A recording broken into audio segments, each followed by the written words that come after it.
साथियों, एक बहुत ही गंभीर सवाल है जिस पे हम आज बात करना चाहते हैं। ये जानकारी मिली है कि हमारे केंद्र की सरकार, नरेंद्र मोदी जी की सरकार एक संशोधन करने वाली है कारखाना अधिनियम 1948 की धारा 51 में। अब हमको समझना साथी कि इसको ये क्यों करना चाहते हैं, ऐसा क्यों कर रहे हैं। आज जब पूरा देश कोरोना के चपेट में है, सारे लोग घरों में कैद हैं, ऐसे समय में इस कानून को ये सरकार बदल के क्या करना चाहती है, किसका फायदा करना चाहती है, वो क्यों कर रहे हैं, इस बात को साथी हमको समझना है। तो हमको ये समझना है कि इस एक्ट में है क्या। कारखाना अधिनियम 1948 की धारा 51 में क्या है ऐसा। तो इसके अंदर काम के घंटे तय हैं। जो एक मजदूर काम करेगा उस किसी कारखाने के अंदर, उसकी ड्यूटी का टाइम दिन में 8 घंटे और सप्ताह में 48 घंटे ये निर्धारित है। इसके अलावा यदि कोई भी वर्कर से काम कराता है तो वो अतिरिक्त घंटे होंगे, उसको ओवर टाइम कहा जाएगा। और ओवर टाइम का सिस्टम ये है कि उसको दुगनी दर से भुगतान करना है। तो साथियों, इससे क्या फायदा होता है कि जो मजदूर अगर 4 घंटे एक्स्ट्रा काम करता है तो 4 घंटे का उसको 8 घंटे का पैसा मिलता है, यानी उसको पूरे एक दिन की मजदूरी मिलती है। ये अभी कानून है। सरकार इसको क्या करना चाहती है, इसको काम के घंटे हैं उसको एक दिन में 12 घंटे और सप्ताह में 72 घंटे ये संशोधन करना चाहते हैं। एक लाइन के संशोधन से बहुत बड़ा असर होने वाला है मेहनत कश वर्ग के ऊपर। इससे क्या इफेक्ट पड़ेगा, इसको हमको समझना है। इससे इफेक्ट ये पड़ेगा कि जो काम के घंटे 8 घंटे की जगह 12 घंटे हो जाएंगे। तो जो 12 घंटे हो जाएंगे, फिर नॉर्मली जब 12 घंटे सिर में काम करेगा तो कारखाना मालिक को 12 घंटे का ही पैसा देना है। उसको 4 घंटे जो ओवर टाइम है, ओवर टाइम का जो दुगना भुगतान करना था, यानी 12 घंटे में उसको 2 दिन का वेतन देना पड़ता है अभी के कानून के हिसाब से। अब जो है संशोधन के बाद में 12 घंटे मतलब आज के हिसाब से कैलकुलेशन करें तो 1.5 दिन, तो 1.5 दिन की जगह 1.5 दिन का ही पैसा देना पड़ेगा। ये संशोधन होगा जिससे 4 घंटे जो ओवर टाइम का मजदूर का कमाई है वो कमाई उसका पैसा वो घट जाएगा। और ये पैसे का फायदा किसको होगा, फैक्ट्री मालिकों को होगा। पहली बात है, ये श्रम है, श्रम की कीमत को लूट के पूंजीपतियों को फायदा देना चाहते हैं, क्योंकि ऑलरेडी कारखाना अधिनियम में ओवर टाइम का सिस्टम है। आप 12 घंटे काम करा सकते हो, कोई समस्या नहीं है, 4 घंटे का ओवर टाइम देना है। तो गरीब का जो आदमी, ऐसे नहीं सोच रही सरकार, न नरेंद्र मोदी जी ऐसे सोच रहे कि जो गरीब वो काम करेगा तो 4 घंटे का ओवर टाइम उसको मिलेगा तो उसको 2 पैसे ज्यादा मिलेंगे, क्योंकि पिछले 2 महीने से 1.5 महीने से लॉकडाउन में बैठा हुआ, उसके पास पैसे नहीं है, तो उसको ओवर टाइम में भी थोड़ा पैसा ज्यादा मिल जाएगा तो उसका घर चलेगा। उसका ऐसा सोचना चाहिए। तो ऐसा ना सोच के वो ऐसा सोच रहे हैं कि अगर 4 घंटे का पैसा मालिक को कम देना पड़ेगा तो मालिक को इसका फायदा होगा, सोच के ये बोल के वो इस संशोधन को करना चाहते हैं। साथ ही एक और इसका बुरा असर पड़ेगा कि अगर 12-12 घंटे की शिफ्टें होती हैं तो ये मान के चलो कि जो ये कारखाने के अंदर यदि एक शिफ्ट में 300 आदमी काम कर रहे हैं तो वहां पे 300, 600, 300, 900 आदमी काम करेंगे। यदि 12-12 घंटे की शिफ्टें चलेंगी साथियों तो 300 आदमी एक्स्ट्रा हो जाएंगे, बेरोजगार होंगे। यदि ये 12-12 घंटे की शिफ्ट चली तो 3 शिफ्टों की जगह फिर 2 शिफ्टें हो जाएंगी। और 2 शिफ्टों का मतलब 1 शिफ्टों का मैन पावर एक्स्ट्रा हो जाएगा, उसको फैक्ट्री से बाहर निकालना पड़ेगा। तो साथियों, ये जो बेरोजगारी फैली, इसमें यूथ जो नौजवान है, वैसे ही आज उसको काम नहीं मिल रहा है। नौजवान आज भटका फिर रहा है काम के लिए, मारा फिर रहा है। और ऐसे वक्त में यदि ये नौजवानों को कारखानों से निकाला जाएगा तो फिर ये कहाँ जाएंगे, कैसे अपना जीवन यापन करें, इनको कहाँ रोजगार मिलेगा। हर कारखाने में मैन पावर एक्सेस होगा, वैसे काम नहीं मिल रहा है। ये लॉकडाउन के चक्कर में सारा बाजार बैठ गया है। और ऐसे समय में यदि ये भारी छटनी होगी, लाखों लोग, करोड़ों लोगों को कारखानों से निकाला जाएगा या उनको बाहर किया जाएगा, क्योंकि 12 घंटे का काम कानून आने के बाद में हर कारखाने में 1 शिफ्ट एक्स्ट्रा होगी। तो इन मजदूरों को जो निकाला जाएगा, इनका तो जिंदगी बर्बाद हो जाएगा। ये सारे नौजवान बच्चे हैं, हमारे बच्चे हैं जो काम कर रहे हैं कैसे भी। ये सरकार को पता नहीं क्यों समझ में नहीं आ रहा है, ये अंधे हो रहे हैं पूंजीपतियों को फायदा पहुंचाने के चक्कर में। ये एक कदम साथियों हमारी नौजवान पीढ़ी की जिंदगी बर्बाद कर देगी। नौजवान पीढ़ी की जिंदगी तबाह हो जाएगी। ये हमारे नौजवानों को समझना है, हमारी यूथ पीढ़ी को समझना है साथियों। इस बात को साथी समझना है, ये समझ के हमको इसके लिए विरोध करना है। ये हमारा अपील है, विशेष अपील है, विशेष निवेदन है मेरा, नौजवानों से विशेष निवेदन है। तब की साथियों असल बात क्या है इसको हमको समझना।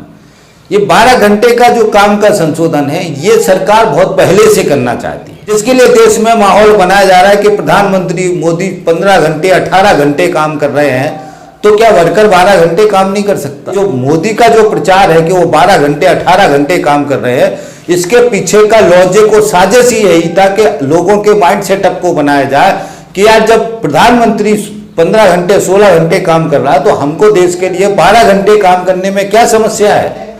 44 श्रम कानून को हटा करके 4 संहिता बनाए, जिसके अंदर जो औद्योगिक विवाद अधिनियम जिसमें कारखाना अधिनियम शामिल किया, उस संहिता के अंदर भी इन्होंने काम के घंटे को बाउंडेड नहीं किया, सरकारों के ऊपर छोड़ दिया कि काम के घंटे अपने परिस्थिति के हिसाब से सरकारें तय करेंगी। 8 घंटे का जो प्रावधान था उसको उसमें हटाया, मगर वो कानून अभी संसद में है, संसद में पेश हो गया, हो पास नहीं हो पाया अभी वो, तो संसद में पास नहीं हो पाया, संसद के अंदर वो कानून, उसमें भी इन्होंने यही साजिश की हुई है, जिससे समझ में आता है कि ये सरकार नरेंद्र मोदी की सरकार, नरेंद्र मोदी ये पूंजीपतियों के लोग पहले से संशोधन को करना चाहते थे, जिसके लिए ये कानून बना के ऑलरेडी उन्होंने लोकसभा में डाला हुआ है।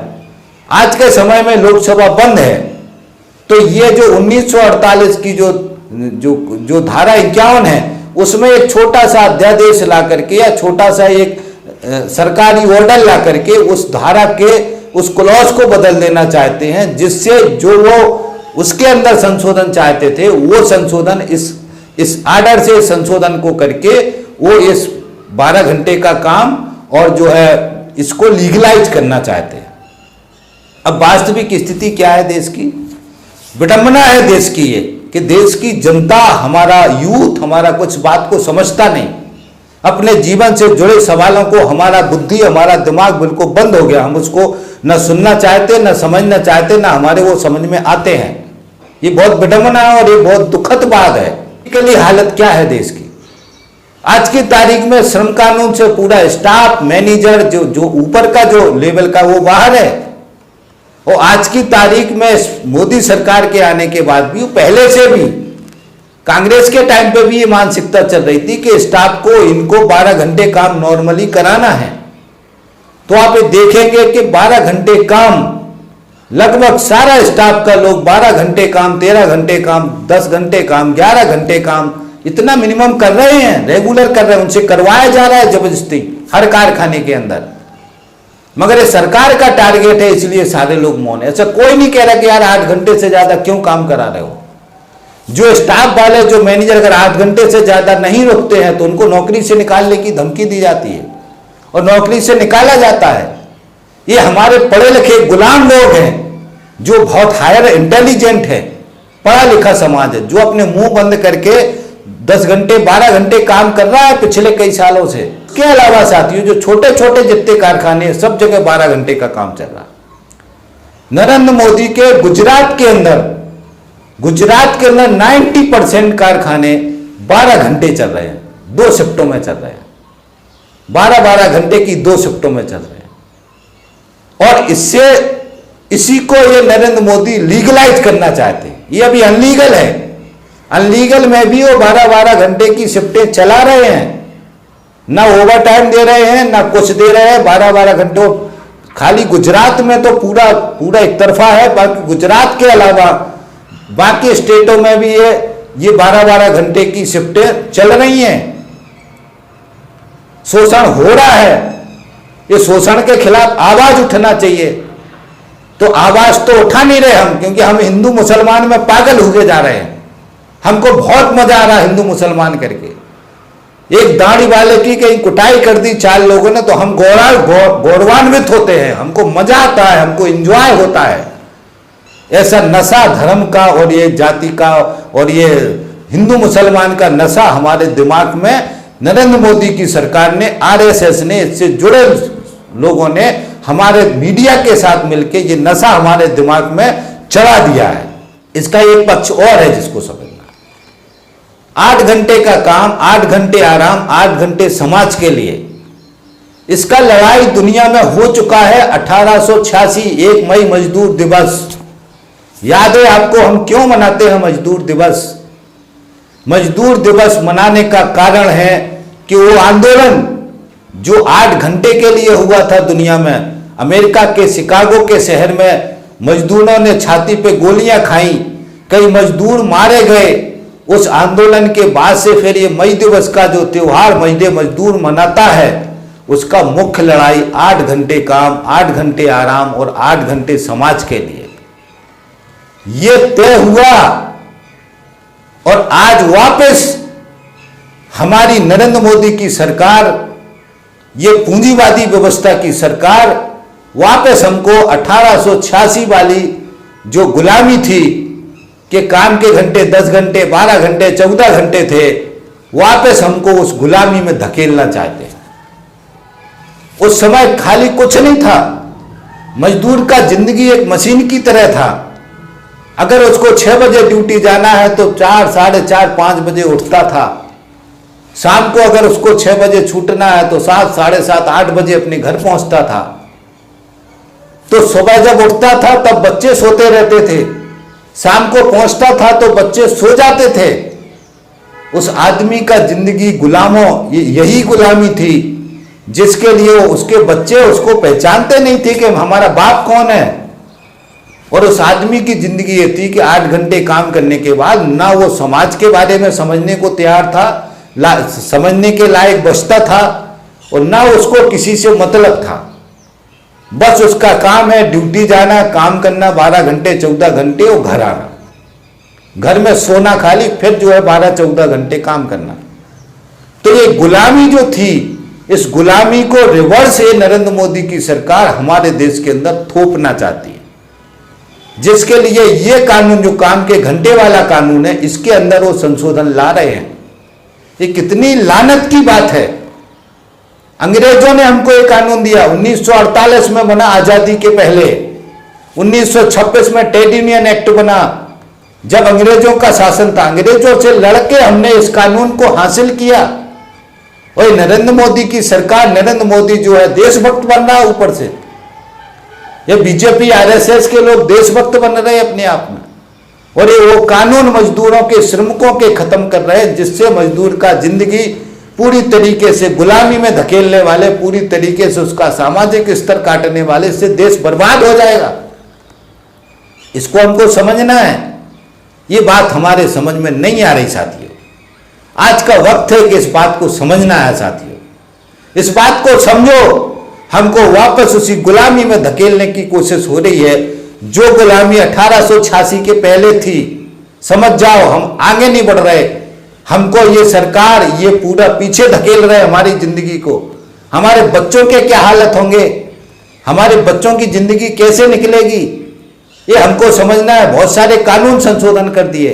इस वीडियो में मैं 12 घंटे का मुद्दा ही बात करूंगा। एक अगला वीडियो और बनाऊंगा जिसको आप सुने, जो श्रम कानूनों की स्थिति इस नरेंद्र मोदी की सरकार ने कर दी है। इस बात को हमको समझना है, हमको होश में आना है। हम बेहोश हैं। और अच्छी तरीके से समझ लो साथियों, जितना ये हिंदू मुसलमान का जहर चल रहा है, इसका मकसद सिर्फ हमको असल मुद्दों से भटकाना है। हिंदू मुसलमान के नाम पे यहाँ पे ध्रुवीकरण करना है ताकि ये चुनाव जीत सके। ये साथियों विडंबना। इसलिए जो ये 12 घंटे का कानून है, इसकी हमको भत्सना करना चाहिए, इसको रोकना चाहिए, इसका विरोध करना चाहिए, जितना हो सके उसका विरोध करना चाहिए। बाद ऐसी हमारी गुलामों की तरह दुर्दशा होने वाली। हमारी पीढ़ी, अभी फिक्स टर्म कानून बदल के परमानेंट नौकरी खत्म कर दी मोदी ने, परमानेंट नौकरी खत्म हो गई। अब गुलामों की तरह काम करना है तो 12 घंटे 14 घंटे काम करना। एक छोटी सी एक लाइन के संशोधन में हमारा पूरा नौजवान पीढ़ी गुलामी में धकेल जाएगा। देश का पूरा मेहनत कश वर्ग पूरा एकदम से बधुआ गुलाम बन जाएगा। ये बहुत बड़ी बात है साथियों, जिसको हमको समझना है। तो अगर आप समझ पाए, अभी मैं तो छोटा आदमी हूं, एक वीडियो बना के डाल सकता हूं जागरूक करने के लिए, तो ये मैंने डाला है। और साथ में CI2 एक संगठन है ट्रेड यूनियन, उसने कॉल किया है 21 तारीख को विरोध का कॉल किया है, तो लॉकडाउन में किस तरीके का विरोध होता है उसको देखेंगे। मगर साथियों, हम इस वीडियो को शेयर करवा दो। आपके अगर अंदर जरा सा भी ये लगता है कि हमको इसके लिए सोचना चाहिए, तो आप इतने काम करा दो, ये जानकारी देश की आम जनता तक पहुंचा दो। ये मीडिया कोई नहीं बताएगा, किसी टीवी चैनल पे खबर नहीं आएगी, ये सब संशोधन हो जाएगा, किसी को पता नहीं चलेगा। और जैसे यह हिंदू मुसलमान करेंगे लोग टेलीविजन पर और ज्यादा, ताकि आपको ये बात समझ में ना आ पाए कि थोड़े बहुत लोग चिल्लाएं भी तो आपको समझ ना आ पाए। तो आप इतना ही काम करवा दीजिए जो आज कर सकते हैं आप, कि आप ये सोशल मीडिया में शेयर करवा दीजिए, सारे व्हाट्सएप ग्रुप में, देश के हर आदमी तक। यदि हमारी जनता चाह ले तो ये जानकारी, ये सूचना पहुंचा सकते हैं। दिन भर हम सोशल मीडिया पर खबरें शेयर कर रहे हैं, तो इतना ही करवा दीजिए तो बहुत बड़ा काम हो जाएगा साथियों। ये अपील है, विनम्र अपील है, हाथ जोड़ के अपील है कि इस वीडियो को ज़्यादा से ज़्यादा शेयर करवा दें, देश की आम जनता तक, हर मजदूर तक, हर पढ़े लिखे आदमी के पास तक ये वीडियो पहुंचा दें कि सरकार का गलत कदम है। हम सोशल मीडिया पे माहौल बनाएं, इस सरकार तक की खबर पहुंचाएं, सरकार को चेतावनी दें कि इस तरीके का संशोधन ये सरकार ना करे, इसको रोके। ये साथियों हम सबकी पहल होनी चाहिए।